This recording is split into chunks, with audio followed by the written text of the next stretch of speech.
All right, if I don't hit record and just start talking, this is not going to happen tonight.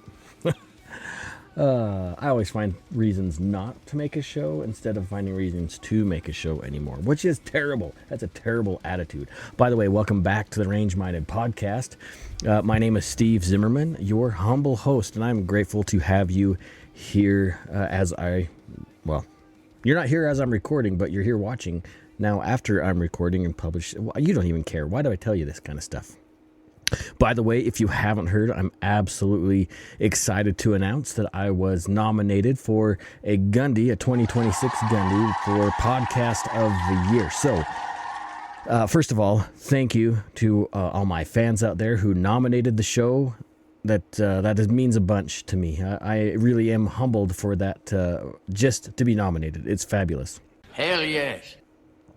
But that's not where it ends. Voting starts December 1st through December 15th. So please, as you are going through that first half of December, make sure you visit thegundys.com every day and vote for Range Minded Podcast for Podcast of the Year.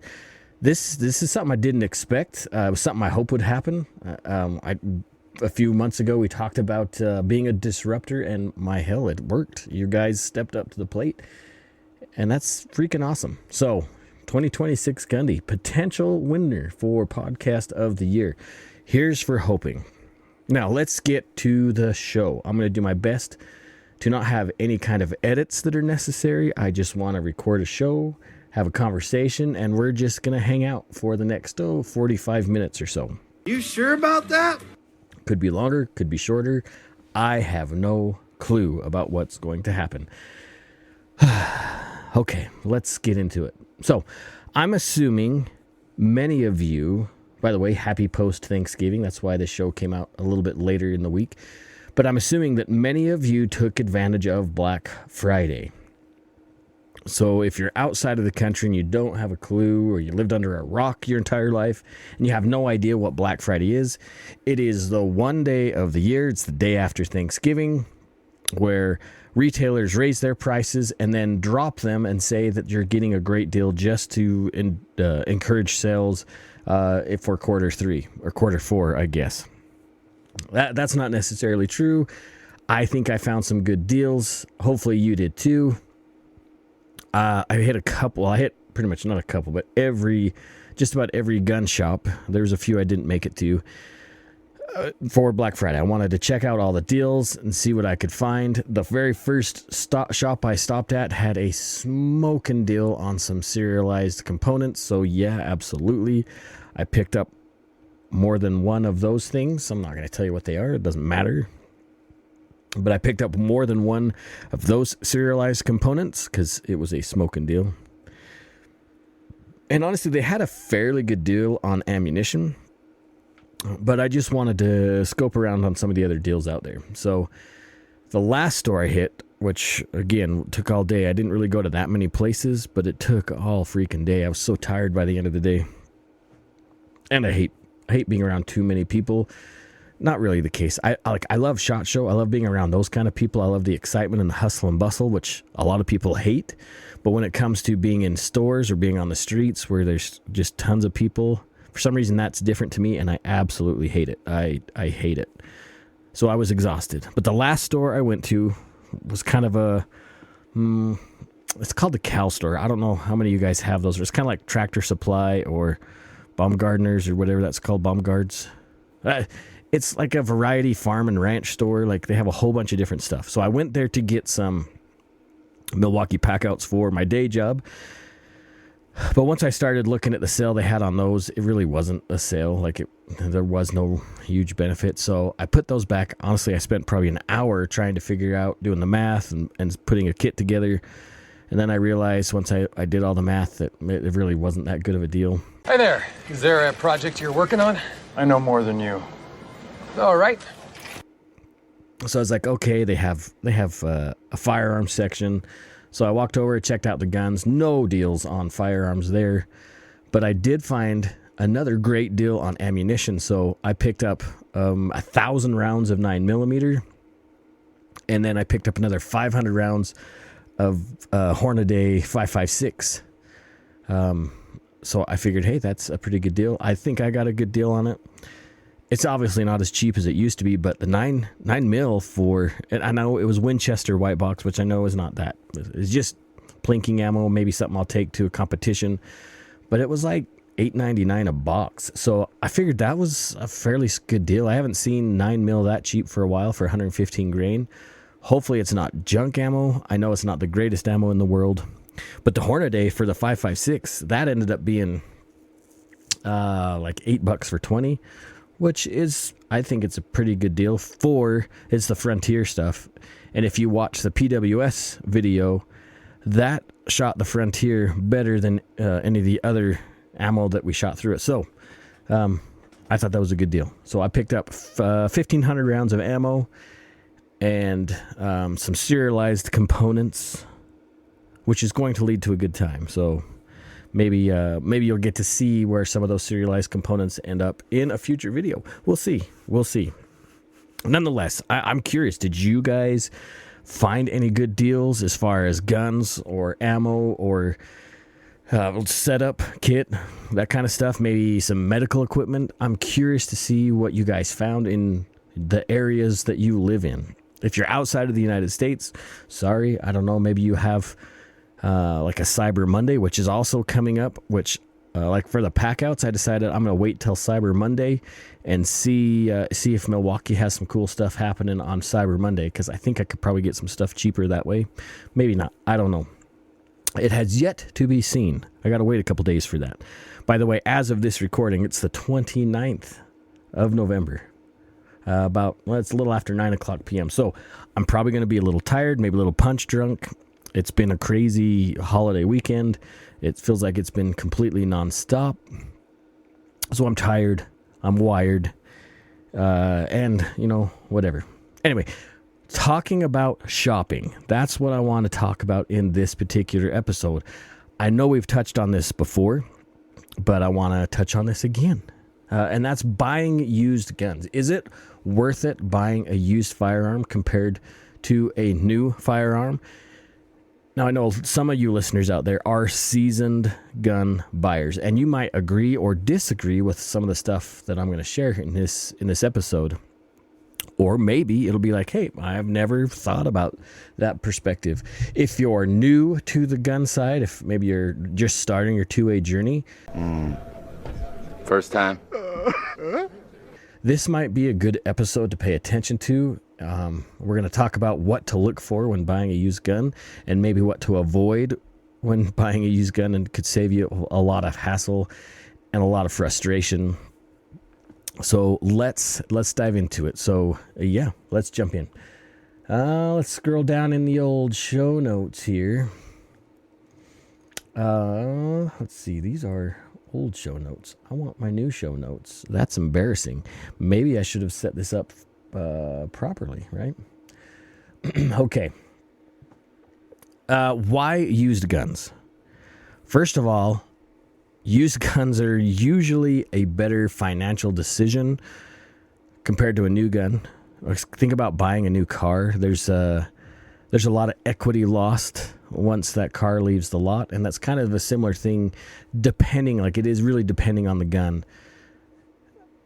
Once you walk out of the store, it does lose some of the value that you paid for it because it's now a used gun. We're going to kind of go into kind of some things to inspect, like maybe create an inspection checklist in your mind as you're looking at used guns to see if it's a good idea. Like I said, we're going to talk about some red flags, things to completely avoid. Maybe we might dive into where we can find some good deals and where we can find not good deals. So yeah, let's start with that. So why do you think, or why would I say, let's put it that way, why would I say that buying used guns might be the better way to go? Like I just mentioned, first off is the equity, right? Equity into that gun. You're going to lose maybe 20%, 30% of that gun's value as soon as you walk out of the store. New guns, meaning like brand new gun. Even if it's never been fired and still in the case, some folks are going to be really weary about buying a new gun that's still in the gun case that's never been fired. let somebody else spend that money buying a new gun. Just let them lose that 20-30% off the top. Again, that does vary on what kind of gun that they bought.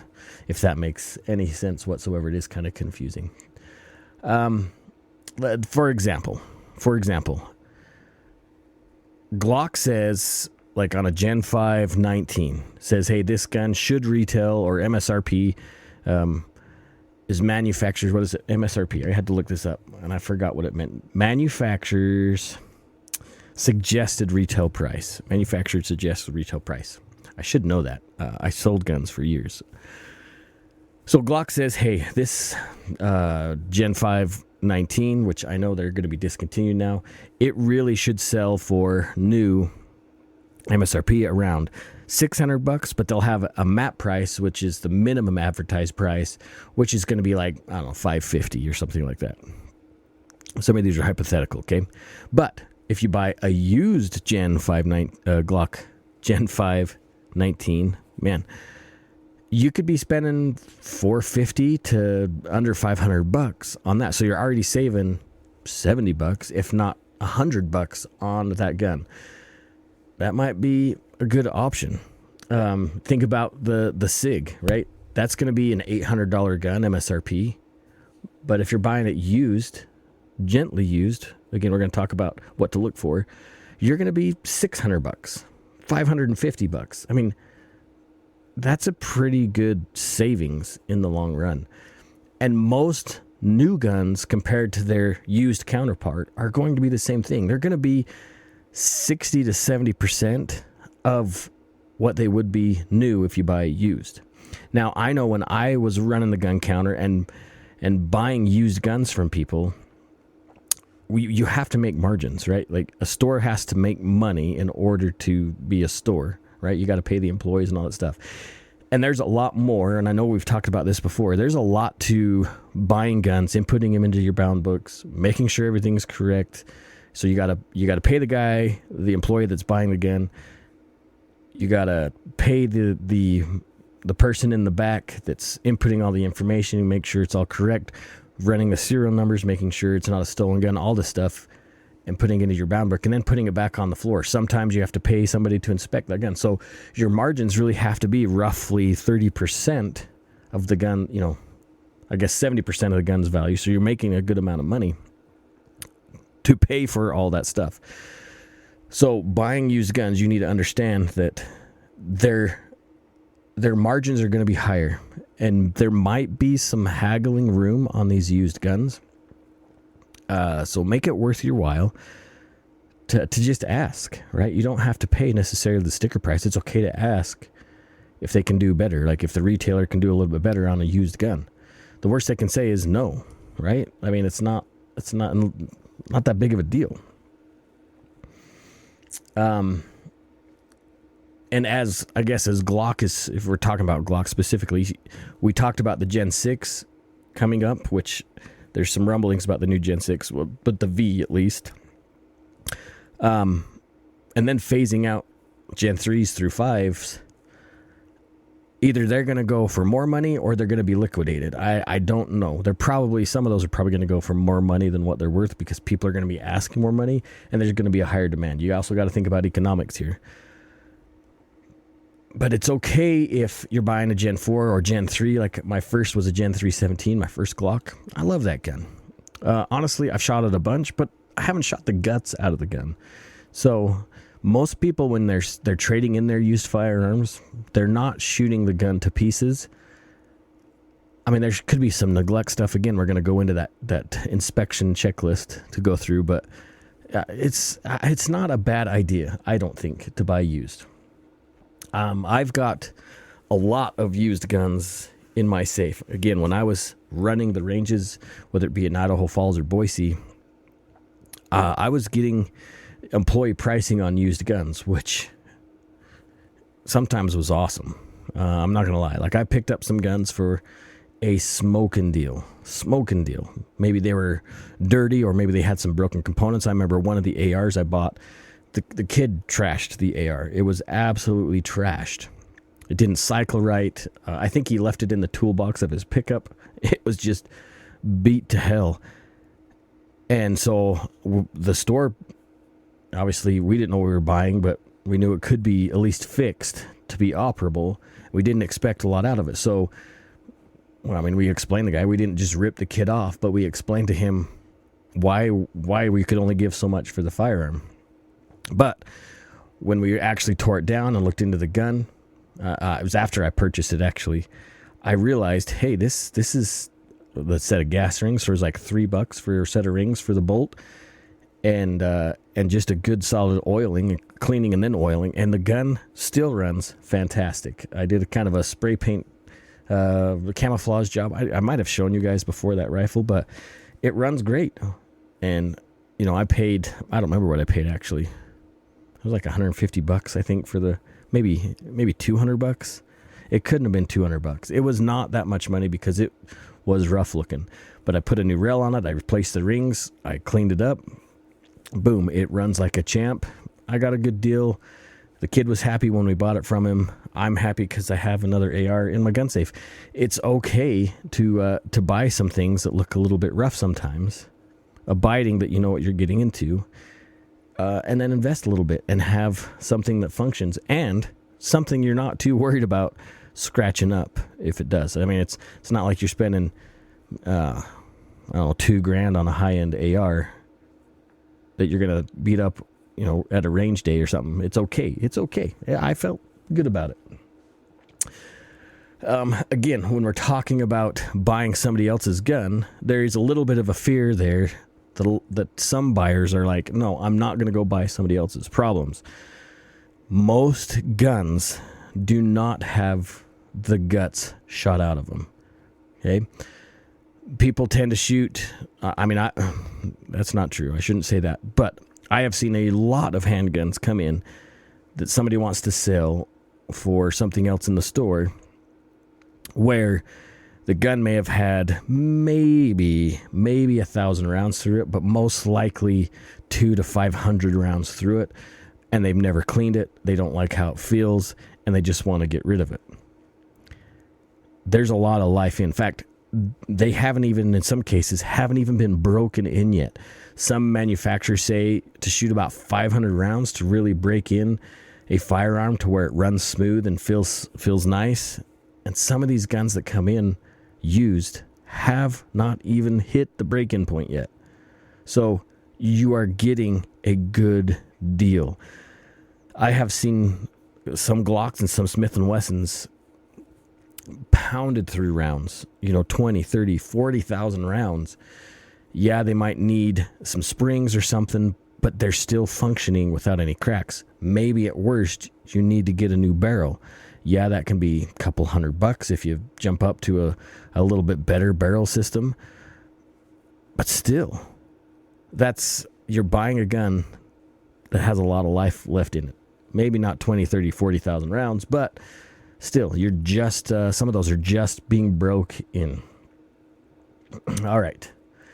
Let's talk about inspections, like things to look for. Some of these things are things that I do. Some of these other things I just thought of, right? So I kind of broke them into tiers, and we'll go through each thing or each tier to look at, and what is like, oh, no way, or yeah, that's not too bad. So starting with the least, okay? And that's the cosmetic stuff, right? Things that are easily remedied or not a big deal at all. And the very first thing is you're going to look for holster wear. It has this firearm, specifically if it's a handgun, because you're not going to be stuffing a Model 94 in a holster, I guess. But is the holster wear like extreme on this gun? That gives you an idea how much it's been carried, how much it's been used, and might even indicate some need for maintenance or care, right? So look at the holster wear first off. So if we're talking about like a 1911, you want to look at the slide on the outsides, any of the outside corners. See if the bluing or the finishes wore off. If there's just some slight wear or slight scratches, it probably hasn't been packed around too much. If it's down to the bare metal, then chances are it's been, humped around quite a bit. That gives you an idea of carry for one, and just straight up use at the range. That might give you an indicator about how many rounds have been put through that firearm as well. That's not a big deal, right? Zero big deal. You can always have Cerakote done or some kind of a new finish put on that firearm. Not a big deal. Nothing to worry about, okay? But if it's beyond holster wear and there's like pitted rust or cracks in the frame or in the slide, yeah, that's probably not something you're going to want to buy, okay? Specifically cracks. Rust can be remedied in some case if it's outside, like surface rust, but if it's rust inside the muzzle, no, that's a definite no-go. Probably pass on that particular firearm. Again, cracks, absolutely not. You do not want any kind of cracks or fissures in the slide or in the frame, or especially not in the barrel, okay? Another thing to look for if you're looking at revolvers or something with removable grip panels, so like certain CZs, 1911s, again, revolvers, something like that, high powers, look at the grip screws, okay? Look and see, first of all, are the grip panels loose? If they are, look at the screws. Are the screws all sorts of buggered up, stripped, damaged, weird wear patterns on the heads of the screws? These are indications that maybe, it could be something simple like, hey, these people don't know how to tighten grips or use, blue Loctite or white Loctite, something like that. Or it could be an indication, specifically on revolvers, or 1911s, I guess, in some cases, has the mainspring been messed with? Have the grips been off and somebody been messing with the hand and pawl on the revolver? Is there something else going on? This you have to use kind of your own gut feeling. If it's something that's really looks terrible and not maintained very well, maybe pass on that, because you don't know what kind of kitchen table gunsmithing went on. If they're just loose with not a lot of wear on the screws, you might be all right. It might be worth maybe asking for a lower price or something like that. So just kind of use your judgment on that. But it could be a red flag on that particular gun if they're really marred up or there's something else that feels kind of funky in there. Another thing you can do, if they let you, some stores will not let you do this. And I know I really struggled in some cases as the guy selling the gun, is field stripping, right? If you can field strip the handgun or the AR, ask them if it's okay and pull the gun apart. Don't do a detailed strip where you're taking all the components out of the firearm and the frame, but on the field strip, like a Beretta or a 1911 or a Glock or a Smith, something that's, composite polymer frame with a metal slide, pull the slide apart, pull the barrel out, look at the recoil spring, look at the lugs on the barrel, look at the feed ramp on the barrel. That gives you a chance to look down the barrel of certain handguns. It'll let you see some of the unseen things on the slide. As far as like ARs, see if they'll let you take the upper from the lower. Make sure you're doing it properly, or ask them to take it apart. That might be a better option. And look at the action inside that. Look at the bolt. Look at the bolt face. Look at how the bolt interacts with that upper. That gives you a chance to look at the trigger and the springs, see if stuff has been messed with there. You can look at the safety selector to see if there's been some kind of mangling on that selector on the inside of the lower.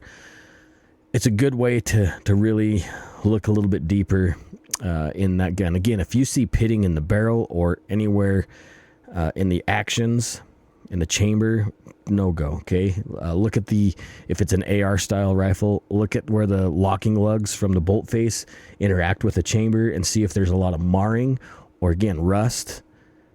Probably not, that might be something you want to pass on. But if it's just dirty, which most of them are, carbon buildup is not a big deal. Just it's not a big deal. Again, if you can field strip it to take a peek at it, that's a good idea. Now, this next one is something that some people don't look at. and sometimes I miss this too, and that is looking at the crown of the muzzle. Now, this is more for your long guns, your rifles, in some cases handguns, right? So what you want to do, and I don't have a barrel to show you, but just run your fingernail around the edge. Like if I need something, I can describe it to you so it doesn't look disgusting. Imagine you have the barrel of the gun, right? You're going to stick your fingernail on top, and you're just going to run your fingernail around the rim of that muzzle. And if you feel any kind of snags or chips, or there's like a major ding, that could be a red flag too, because that's going to hinder your accuracy down range. I know it doesn't seem like a big deal, and yes, those can be taken care of by gunsmiths, but if it kind of points to neglect, right? If there's a major problem with the crown of that muzzle, again, it can be remedied by a gunsmith. Things can be taken care of, but that's just an expense. If you don't have to pay it, like with a simple looking at the barrel, why incur that cost unless it's a smoking deal? Okay, but it might indicate that there's some neglect going on. All right. Another thing you can do, since we're talking about barrels, if you can get a hold of a flashlight or something that you can peek down the bore, whether it be a handgun or a long gun, shotgun, whatever, if you can look down the bore of that firearm, that's another great way to see what you're buying. Okay. Again, if you're seeing like rust spots that kind of look like they're more than just surface rust, like pitting, or if you look down there and you can see that the lands and grooves of that rifling, that there's sections that are not quite there, that look either damaged or maybe even missing from wear or just straight out rust, maybe pass on that gun. Again, if it's just dirty and carbon buildup or copper fouling, that's not a big deal. That can be taken care of by you, and that might even help you get a better deal on that gun if it is dirty. Just saying. Another big deal, and I've seen gun stores make this mistake buying used guns, is look for any kind of bulges in the barrel. Now, I have seen employees that maybe didn't ask for advice from a more seasoned shooter or somebody that understands what to look at when buying a gun on the retailer side, but they have purchased guns with bulged barrels. If you can run down, slide your fingers down that barrel, and at any point you feel a spot where that barrel, it feels a little bit wider than other parts, pass on that gun. Do not buy that gun. There's something happened to that firearm. The owner had to have known and sold it, or maybe grandpa didn't tell his grandkids and the grandkids sold it, but you don't want to buy that. That gun needs a new barrel, or maybe even more work than that. Don't buy it. Okay, do not buy that. Let's see. We talked about locking lugs a little bit. Even in semi-automatics, okay, the way they lock up, meaning as that slide moves forward, and like if you think of Smith & Wessons or Glocks or 1911s, that barrel slides up. As the slide moves forward, the barrel lifts up, and when they all come together, the top of that ejection port of the barrel, at least with Smith & Wessons and Glocks, not 1911 so much, but that barrel locks up as the slide moves all the way forward, and it creates what they call in battery, right? It's ready to fire. Now with the gun all the way in battery, go ahead and push down on the exposed barrel part where the ejection port is. If you feel a lot of play, maybe there's an issue there with how the firearm locks up. If you feel any kind of bulges or burrs there too, that might be something to be really worried about. Obviously, a bulge or a crack, do not buy it. If there's a burr there, you could probably take care of that pretty easily. But if you feel a lot of slop as you're pushing down the top of that barrel, this is not a real firearm. This is my this is an airsoft, right? This is nothing. In fact, there's no gas in here. It doesn't function. The slide doesn't function. It's not a real working firearm, hence the blue tape. But what I'm talking about, like, for example, you can see in this fake Glock that this would be what I'm talking about. If you can push down right here and you feel a lot of play, that barrel is really wobbling inside of there, maybe that's something you don't want to buy. That could be a future issue or a major issue that you're going to have to remedy. That could be that could be a new barrel. That could be a new slide. There could be a problem with the breech face where the firing pin, or what's the word that I'm looking for? Oh, you know what I mean. Where the pin comes through and ignites the primer. There could be all sorts of issues there, which is a problem. If it is not locking up when it fires, that's a problem. Okay. Next step you want to do, okay, is ask them if you can dry fire. Now, this really is firearm dependent. Do not dry fire older 22s. I don't care if it's a revolver or semi-automatic. Do not dry fire it. I even worry about this on newer model 22s, but some manufacturers say, yeah, you're perfectly fine to do so. If it's a regular striker fired handgun or a modern firearm, you're okay to dry fire. But if it's something like maybe mid 80s and older, do not do it. Probably even doing that. Maybe 90s and older, don't dry fire. Okay. Ask for a snap cap or a dummy round or something you can put in there so you can fill that trigger. We're not worried about at this point, if it's going to accept a cartridge. What we're looking for is how the trigger feels. Is it gritty? Is it mushy? Is it anything but crisp? Right? There could be another issue there. It could be weak springs. It could be just filthy dirty, and the mechanism is not like there's fouling in the springs or something that's not allowing that firing pin or that hammer to drop smoothly and quickly. That could be weak springs. It could be dirty. You really need to dig into it. And that's where the field stripping comes in handy. I didn't mention about field stripping revolvers. Let's take back a step. You're not going to be able to pull that revolver apart, but if you can, in a double action at least, drop that cylinder and you can look at the breech face, you can look at the pawl and hand on the back of the cylinder. You can just look at the cylinder itself and see if there's a lot of marring or something going on there. And then you can look at the breech face on the back where the hammer hits the pin and see if there's some issues there. On a single action revolver, there's ways to pull the cylinder out, and you can do the same kind of inspection. Maybe ask the vendor or the firearms dealer to do that for you so they can put it back together and you don't look like an ass. They look like an ass if they can't get it back together. But it's just a way to inspect it. Trigger. That's what we're talking about. Back to the trigger.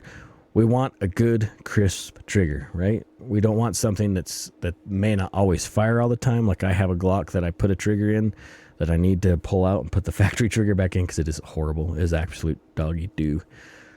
It doesn't always reset.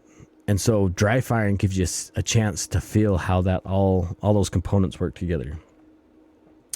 If it's a revolver, again, be very, very wary about dry firing that revolver. Even new ones, you might not want to. But you can cock that hammer back and feel as you pull the hammer back how that cylinder advances. You can feel how the mechanism pushes up. It's called the pawl and hand. The hand is what pushes the cylinder, and the pawl is as far as I understand it, is the little clockwork section on the back of the cylinder. Cock that hammer back and listen and feel. Okay, you want to do both. Listen to see if things are clicking at the right time, if they sound crisp, if they sound clean and smooth, and feel it for the exact same thing. Okay, you're going to feel if there's any kind of hesitation or burrs or snags. You're going to be able to feel that. On the semi-autos, really slowly rack that slide back all the way. You want to feel it and even ride that slide forward to feel for any kind of burrs or snags or something going on in there. That'll give you an idea, again, of maintenance and care, how the previous owner liked that gun, or if there's some other issues. If it really doesn't feel right, if it doesn't go into battery, again, if you're riding that slide back, it's not going to go into battery very well. You go ahead and rack it like normal, right? And feel and see if it goes back into battery. But if you do slow, that gives you allows you the opportunity to feel if there's any kind of burrs or obstructions or anything like that. Okay. Now just revolvers. We talked about cocking that hammer back and really feeling how everything goes. When we're looking at the revolvers, we want to, with the hammer down, you want to grab that cylinder and just kind of wiggle it clockwise and counterclockwise.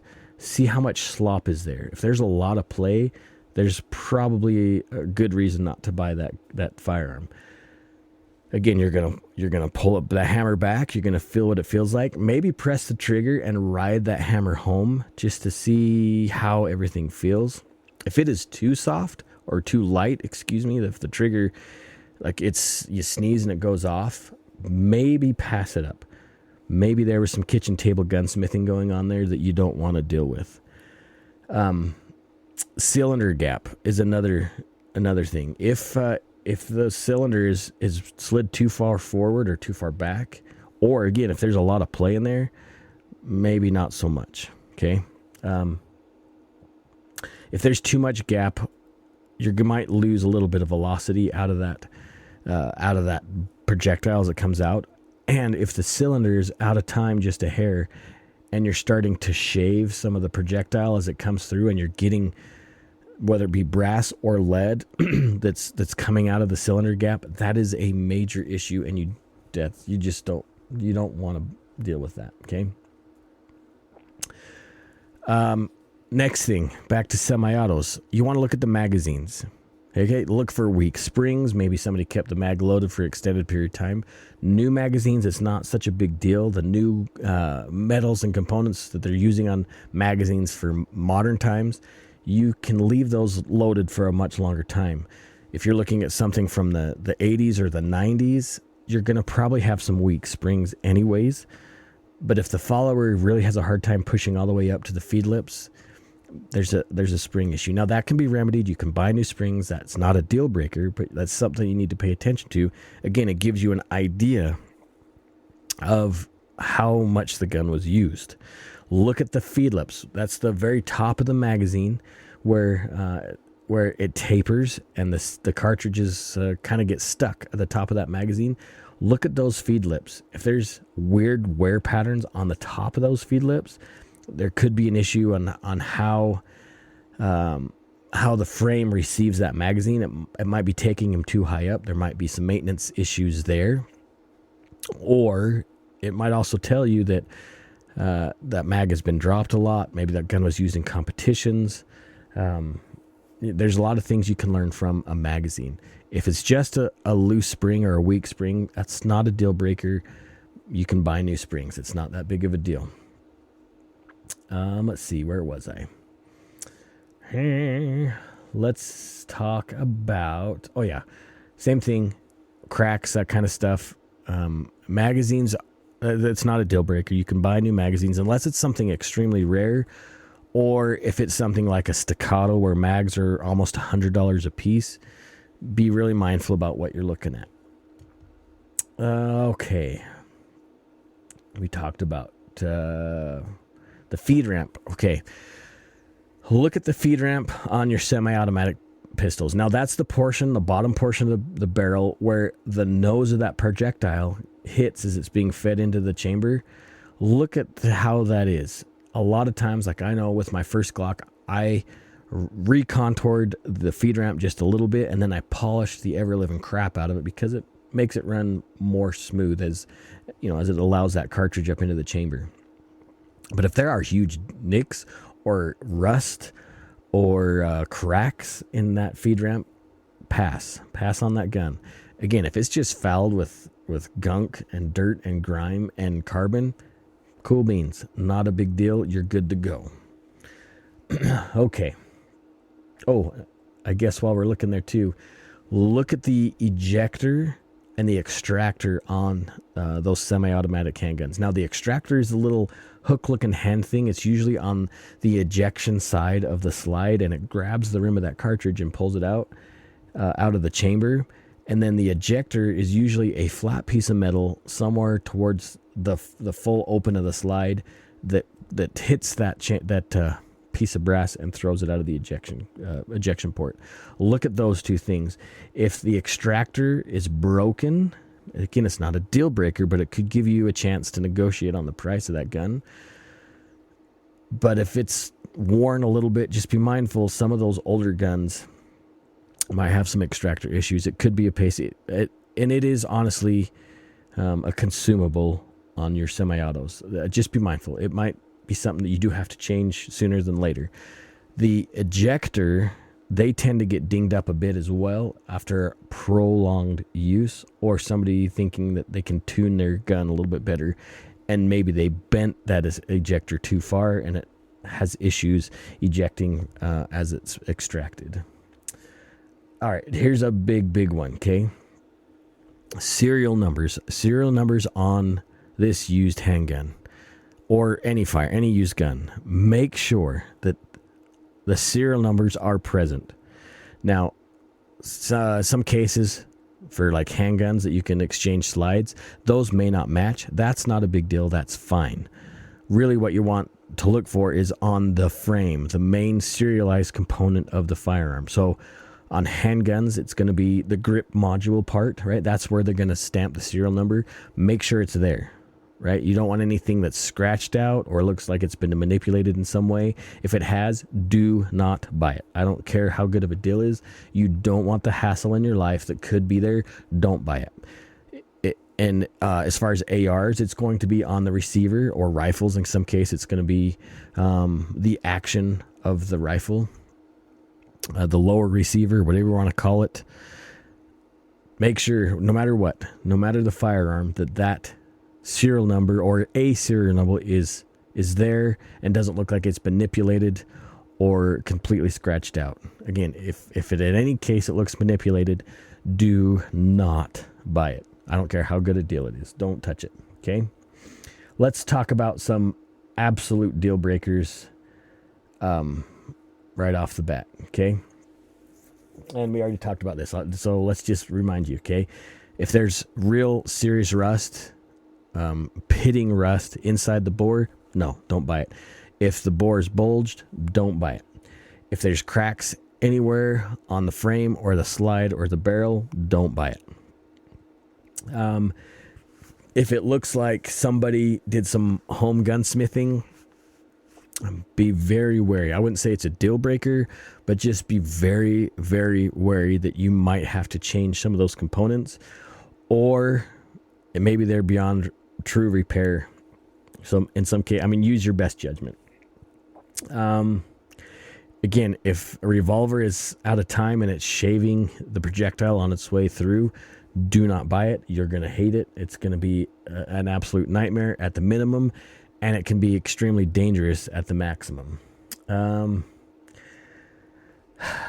Some people really get frustrated with that has night sights and the night sights are dead. Those kind of sights, they're consumable, right? Good set of night sights are going to cost you at least $100, a good set, or more. So be mindful of that. But you can always throw on some factory takeoffs for pretty cheap. Some sites you can get for pretty reasonable. Don't get anything off of like eBay unless they're factory sites. Just go to your retailer or gunsmith and buy quality sites. Here's something else I wrote down. If it stinks, if it smells like a musty old basement, like if, say, it's an old rifle, be very careful. That might be something worth passing on. Yes, many things can be repaired, but if it really stinks, if there's some funk going on, maybe don't buy it. It could mean that it was in some kind of a water loss or like a sewer leak or something. Maybe you don't want that gun unless it is free. Like if it's free, that's one thing. But honestly, if it's in some kind of a water loss or a flood, chances are, if it hasn't been taken care of immediately, you're going to see some of that pitting and rusting. That's already a red flag that we talked about before. Again, and if the serial number has been manipulated or removed from that gun, that is an immediate red flag, deal breaker. Do not purchase it. Okay. Some gun shops, not all, but some offer a return policy. Ask where where you're buying this firearm, these used guns from, ask them if they have a return policy just in case. Some gun shops do not. In fact, I don't even think it's required by law that they take that gun back after it's sold. So just be a good buyer. Ask them if there's any kind of a return policy to see how that goes. Sometimes you can find really, really good deals at the big chain stores, the big box chain stores. Okay, so like Cabela's, Sportsman's Warehouse, Bass Pro, some of those kind of places. Look at their used guns. They tend to be pretty good about buying. They're not just buying junk. They tend to be pretty savvy. And most of the time, the guns that are purchased aren't from the local area anyways. They go to some kind of a main hub where they're looked through because they don't want lawsuits. So they're pretty well gone through before they hit the shelves. So you might be able to find some good deals there. I have a buddy that's bought lots of guns from Cabela's on their used side. He really likes them. The nice thing about buying from a big FFL like that is, again, they're keeping up their FFL. They're not buying garbage. They're not selling garbage, at least. And so they have a little bit of a reputation of wanting their customers to come back. So you're probably not going to get scammed, at least as far as the product is. You might pay a little too much. So there's something you got to consider when you're buying from those big box stores. So that's your best odds of getting a good gun, a quality gun. Maybe not the best price, but your best odds of getting something safe to buy. All right. If you feel like you're savvy enough to buy from gun shows, that's not a bad place to get good deals. But what I would recommend, and this is totally up to you, and again, buying a handgun or just a receiver out of, across state lines, you can't do that, even as a private sale, just so you know. That's prohibited. But if you're going to a gun show, hit the vendors. Hit somebody that's got an FFL. Yes, you're going to have to fill out the paperwork and go through the background check. But it's a better bet than maybe just buying from Joe Schmo. But that being said, sometimes there are some amazing deals from private sales. But just keep your wits about you and make an educated guess on what to buy. Pawn shops, they're another good option. But remember, pawn shops are there to make money. And especially the older pawn shops, they are very savvy about what they're buying and what they're selling and what things will sell for, or at least what people are willing to pay for them. So just be careful when you buy from a pawn shop. Sometimes there are some amazing deals, but in my experience, most of the time they're overpriced. But if you know how to haggle and you feel like you can get a good deal out of something, it's not a bad idea. There have been a lot of really good guns I've seen come out of pawn shops. I got a buddy in Boise that's running a pawn shop, and he has some pretty sweet guns up on the rack. Just be mindful. Go through that checklist. Look at all those things to make sure you're buying the right thing. Okay, that you're getting what you pay for, I should say. All right, this next tier of what to buy from. Now, again, high risk could also be high rewards. So, private gun sales. Some states allow that. Some states don't. Some states want you to go through an FFL so you can, go through the background check. Know your state laws, and do with them what you will. I'm not an attorney. This is not legal advice, but you should know your state laws and know what you're doing. You could get a knock on the door, or maybe no knock at all. They just kick the door open and shoot your dog. You never know. Facebook used to allow listings. They don't do that anymore, but there's things like Arms List, or there's other online places that you can look at guns in your area. Just be mindful of what you're buying. Maybe go to a public place when the firearms, when you exchange money for gun, ask for a bill of sale. Maybe take a copy of their driver's license just in case. I know personally when I sell something, and I've talked about this before, I like to see if they have a concealed weapons permit. Then I know they've gone through a background check and it's okay to sell to them. That's the way I prefer to sell it. I've sold privately. I think I've only sold 2 guns, but I always recommend that to somebody else that's thinking about selling privately is maybe just consider selling to somebody who has a concealed weapons permit. So maybe if you are going to buy from a private seller, maybe say, hey, I have this concealed weapons permit. I've already gone through a background check, so they have peace of mind.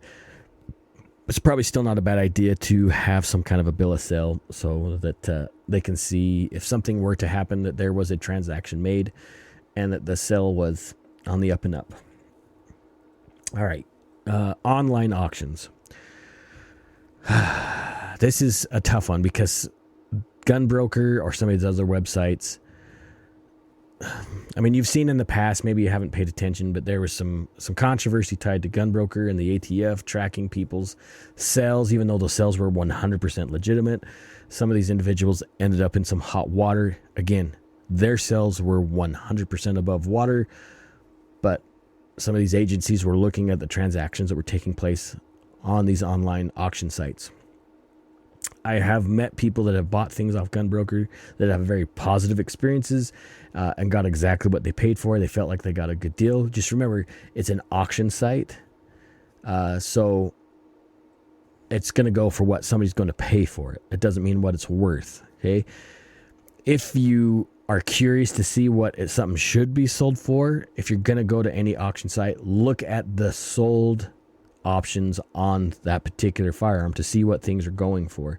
Even listing a gun, like I see people listing things all the time. I like to collect sports cards, and people will get on eBay and they'll say, hey, this card is worth $20,000, but only because somebody else is listing that same card for $20,000. And then you go look and see what the history of the sold price was, and it's like 99 cents. I see it all the time. The same kind of thing goes with firearms, right? People will look at the listing price and expect that somebody's going to pay what somebody else listed the same firearm for.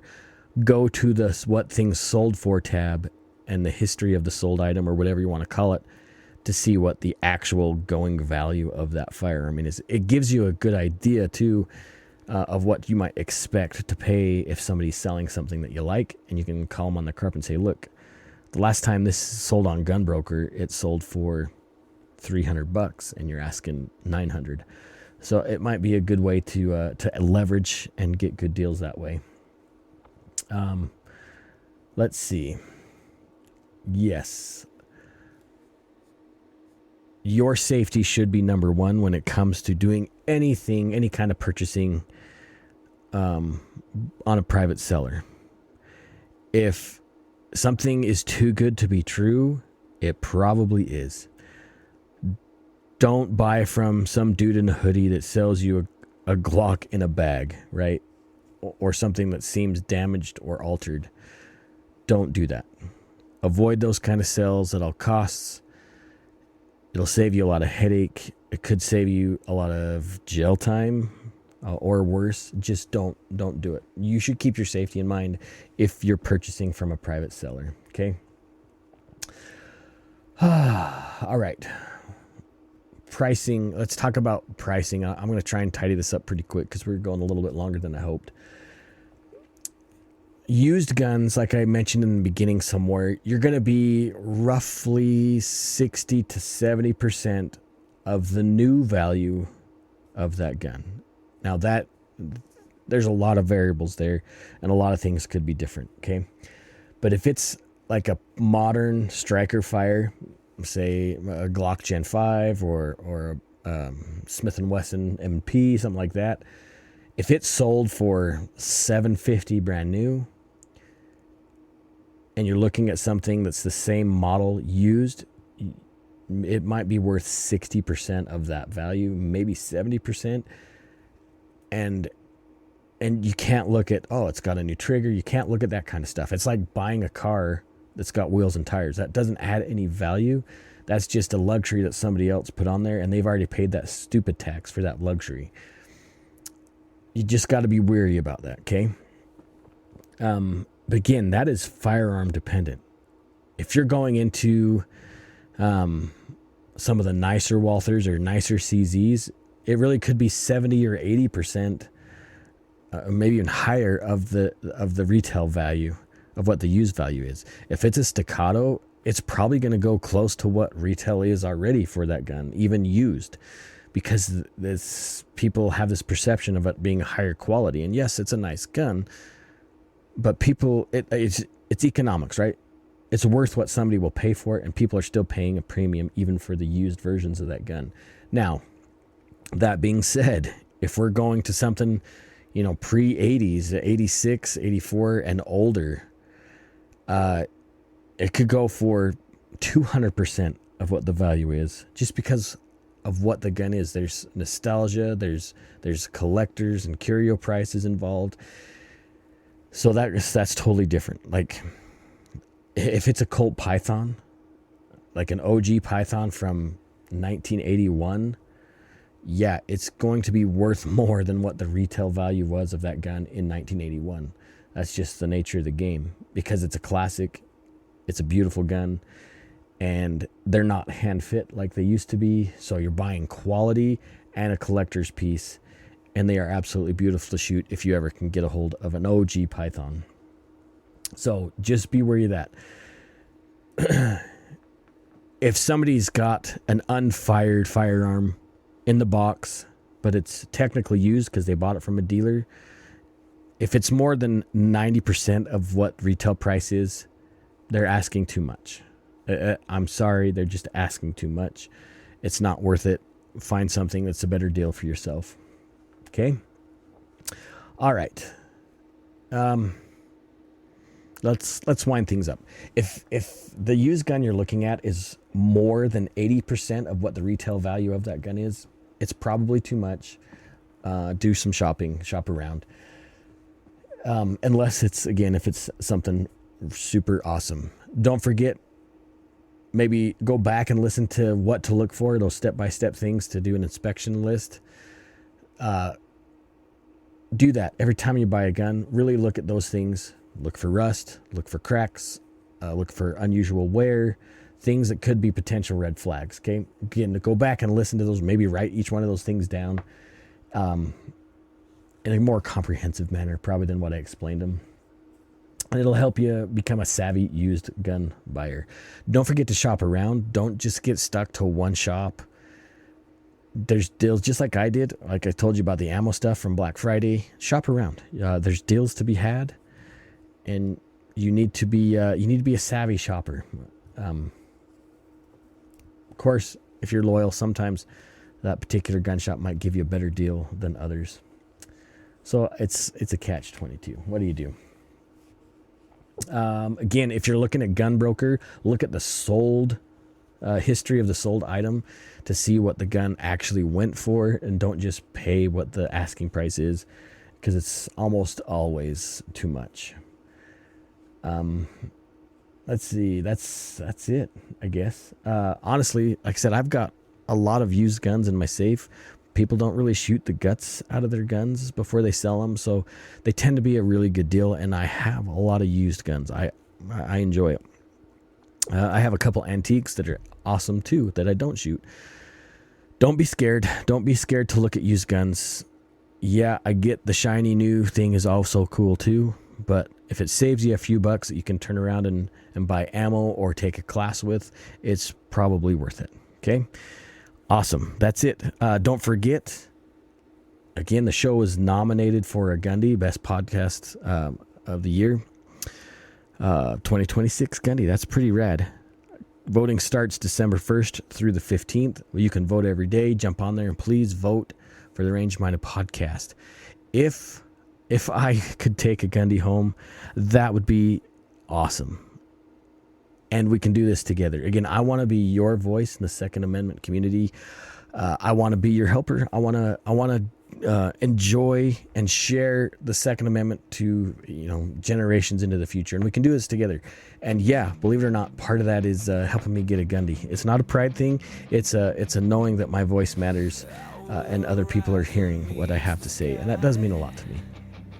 You guys are awesome. I appreciate everything you have done for the show thus far. One day I'll get to the point of merchandise. I keep saying that every year. I think every December I say, next year we're going to have some merch. And believe it or not, the hat that I'm wearing, though it is not a Range Minded Podcast hat, this is something I did with a local vendor for something else. And I really like the hat, and I've already talked to them about some future merchandise. So maybe 2026 is the year. Of course, I need to represent the podcast when I go to get my Gundy off the stage, right? Yeah, that's right. Anyways, that's it, gang. Stay safe. Stay armed. And yes, stay range-minded. Don't forget, you got to take somebody shooting. Love you guys. Peace out.